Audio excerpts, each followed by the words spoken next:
Ian, squad numbers mean different things to different people. What's your take on squad numbers for a start? That's probably a good question.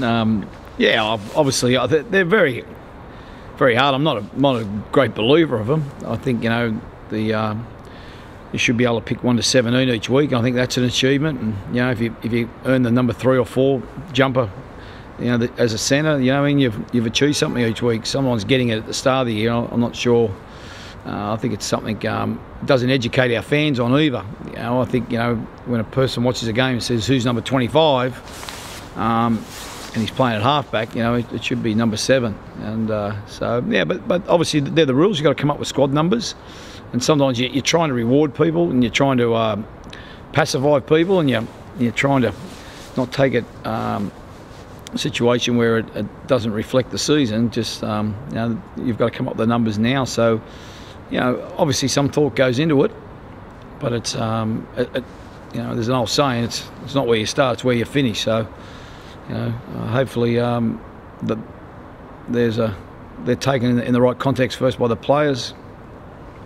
Now, obviously the first 13, is that fair to say that she's starting 13 at this moment in time, or is there different things in that?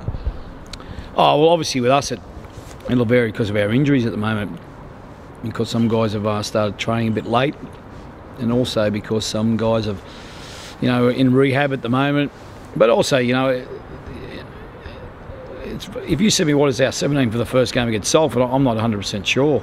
So that's a little bit of a tough one. Obviously it reflects some players' standing, it reflects some players where I think they stand within the squad, but also it gives opportunity for other people, I'm sure. Now, I'm sure for the fans looking through the list, there'll be a few that stand out. First of all, Richard Owen regains the number 1 shirt. Well, obviously, we're very keen to start Richard at fullback this season, and it's pretty well documented. We signed into a 4-year contract, a long-term proposition. Obviously, it was one of the reasons where we released Richie Mathers, because we felt that we had a little bit of backup, and we wanted to give Richard Owen the first opportunity there. So obviously I'm looking forward to that. I'm looking forward to him advancing his game and becoming an important part of our team. And then Josh Griffin, new signing, he finds himself number 5. Yeah, Josh is trained very well. It's very strong and powerful. Makes a lot of metres in attack, and I think he could become a player that the fans quite warm to. Having said that, we are a bit short on outside back, so there wasn't a big challenge for a lot of the outside back positions. But Josh is going very well. I'm pleased with his progress. Then Jake Emmett's got the number 8 shirt. Does that show that you see him as a prop now? Obviously, he had a number 11 shirt last year. It looked to be a second row this time last year. Yeah, I just think Jake's worked really hard from his injury. His attitude towards his injury has been outstanding. I think he's playing very well before the injury happened. And just the way he's gone about his things, and his professionalism's been really good, and I just think he needs to be rewarded for that. And he is a front rower, and and that's his future, and hopefully it'll give him a little bit of confidence and a little bit of recognition for the way he's worked so hard to come back from his knee. And then one that stands out a lot is Darryl Clark at number 9. It's quite a bold step for a coach to give Darryl the number 9 shirt. I didn't really think of it that way. I just thought more of the Darryl's, impressed me. We've got 3 very good hookers. We've got, and probably all 3 contrasting styles. With Darryl with speed and his agility. Obviously, Adam's a very good hooker, and Ryan Hudson, he's with experience and his versatility. So all 3 are very good. But I just, I look upon, we'll be using 2 hookers in a game, so that there's the opportunity there for either one of the 3 to make that position. I just like the way he's going about his business. I like his attitude, as I do like Adam and Ryan's. It's just. But if you said to me at the moment, I just thought Darryl's in front. And then finally, there's one new player additional to the new signings who makes the squad. That's James Clare. He's being promoted from the academy. Yeah, James is a tall, athletic young kid.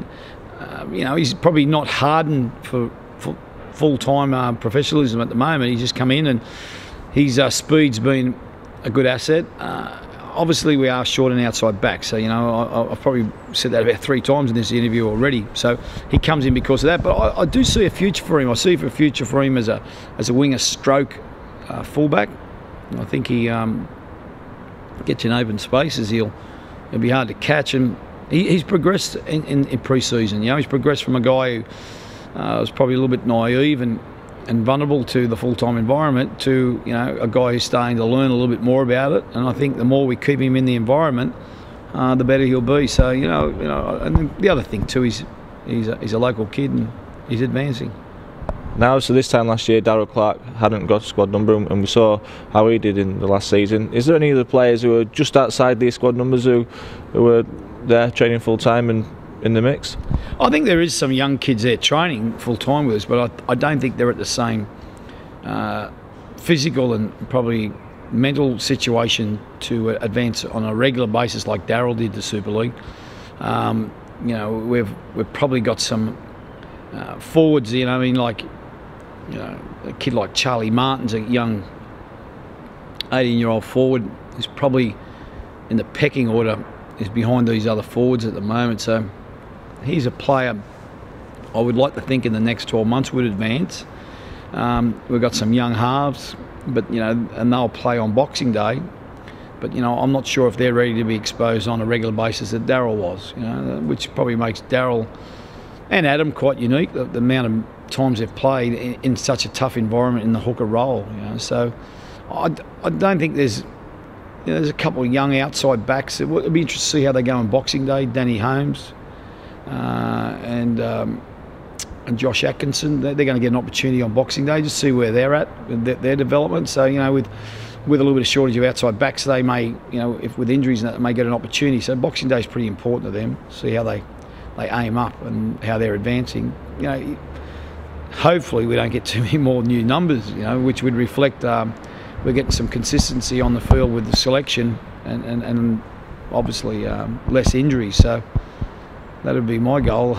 Less numbers means less injuries.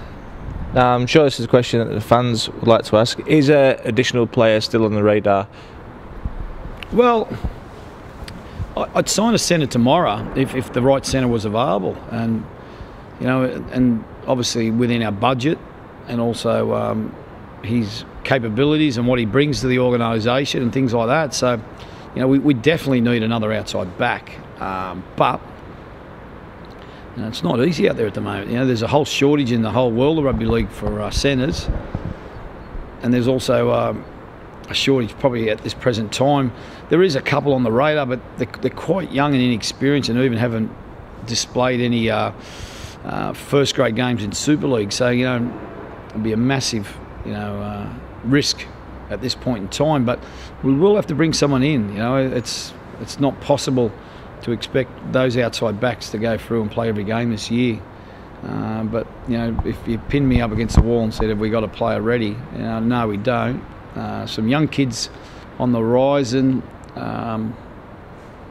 Looking at a couple of young kids from in the world of rugby league, but they're just not ready for rugby Super League yet. So it's a bit of a balancing act. We just need to just keep looking and viability. Obviously source other clubs and see where if they're looking at freeing up any player in their salary cap also that we think may improve his game by playing more Super League with us. So there's a lot of variables there at the moment, but to answer you probably bluntly, yes, we do need to get someone.